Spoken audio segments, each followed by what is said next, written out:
What if you were living two separate lives without even knowing it? That is the reality of Severance, a show that hides its secrets in plain sight. And today, I'm going to reveal to you the hints that you miss and expose the real story behind Lumon's master plan. Stick around because after you watch this video, I guarantee it will change the way you watch this show forever. What's the deal, my people? You know it is, a Don Tony Teflon. I'm back at you with another one. And if you can, please hit that thumbs up button. 500 is the like goal, and subscribe to the channel if you're looking for videos about Severance, about what's really going on in Severance. Let's get right to it.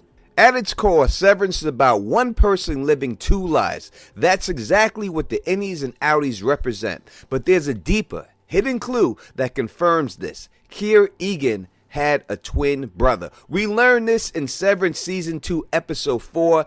And to me, that revelation reinforces the show's biggest theme, the duality in existence. Lumon's entire philosophy is built on this, and the understanding of it what truly unlocks their purpose. This show is extremely clever in how it foreshadows major events, and I'm going to explain to you one right now. Take Irving's storyline, for example. The episode begins and ends with him, effectively symbolizing the idea of one person living two lives. But when he's forced out, it's as if his innie version is effectively dead, and the show was actually hinted at this before it happened.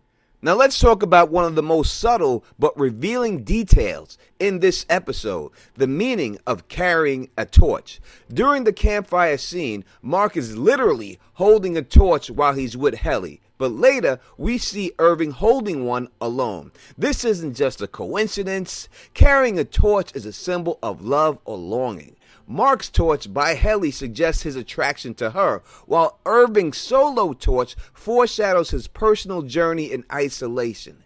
Irving carrying a torch alone means he's alone, that the person he's carrying a torch for is not around. A torch also keeps you warm, which is why we see Mark and Helly making love, keeping each other warm, while Irving is out in the cold and all alone. These little visual clues tell us more than any kind of dialogue the writers could have wrote. But there's even more to this than that. A torch isn't just a symbol of love, it's also light in the dark.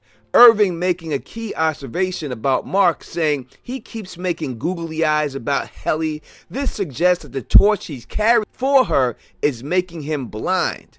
And love can do that. It can also make us ignore what's right in front of us. But Irving, his torch isn't blinding him. It's showing him what's lurking in the darkness. Because he's alone and he doesn't have anyone to keep him warm, and he doesn't have the person he's carrying a torch for around, he isn't distracted. He sees the truth, and he sees that Helly is a spy. And how do we know this? Not because I told you in episode 1 that this was going to happen, but because later this suspicion is confirmed when he tries to drown her, forcing her to come clean.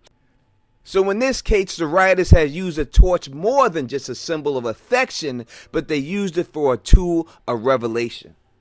So what does this all mean? If Severance is about duality and Lumon is obsessed with control, then their real plan must be something far bigger than just splitting work time and personal life. They want to create a system where a person's entire identity can be manipulated. And I need you to think about this for a second. If they perfected the Severance protocol, who is to say they won't start creating custom identities?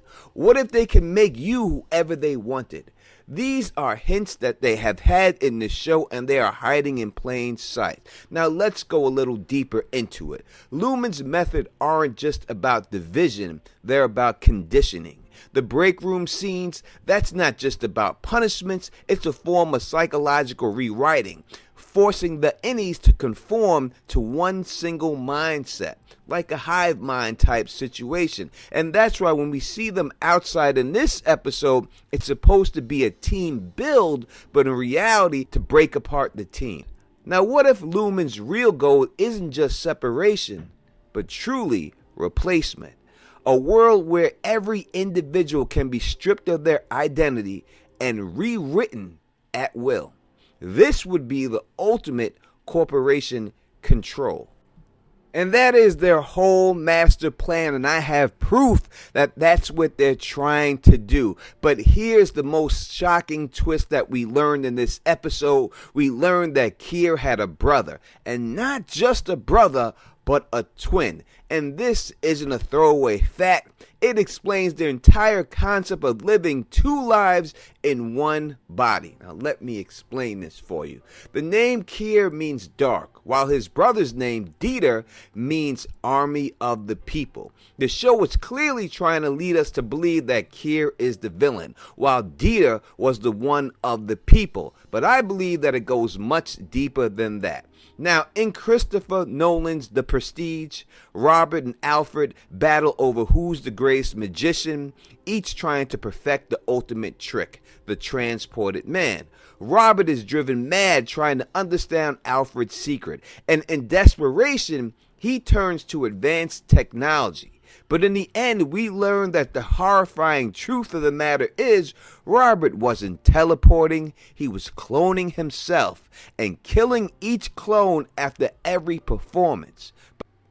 But Alfred, in the end, he never used technology at all. He simply just had a twin. And he had a twin that went on to live his life out for him.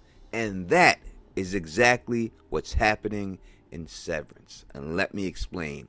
Keir may have started Lumon or he may have not. But in the end, his brother, Dieter, took over Keir's life and reshaped history in his own image. As Mary Shelley once wrote, a hero is defined by his act of bravery, but a villain is the result of the heart that was once pure but became corrupted. Villains are not born, they are created. Dieter was cast aside, ignored, and he took over his brother's identity to reshape the world in his vision. The clues are there, and when you combine who they are, you can see it clearly. Just like in Prestige, we are dealing with twins, deception, and the manipulation of identity. And also we see the similarities in cloning, but we'll get into that a little bit later. But I'll ask you, what if Lumon's experiments didn't stop with Keir and Dieter?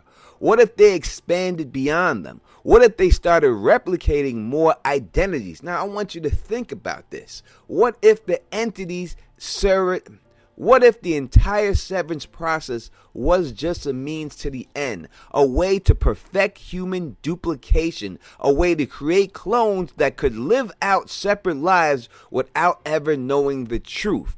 And what if the severance chip is just a prototype?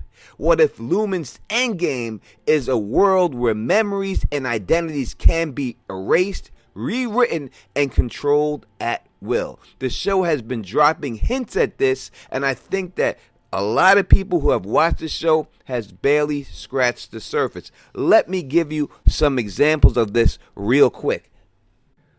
Why is it that every CEO is CEO until they die? And why is it that it so happens that when they do line up, each one of them lines up with some world event that possibly they could have a part of or helped shape this situation? Let me break a couple of down.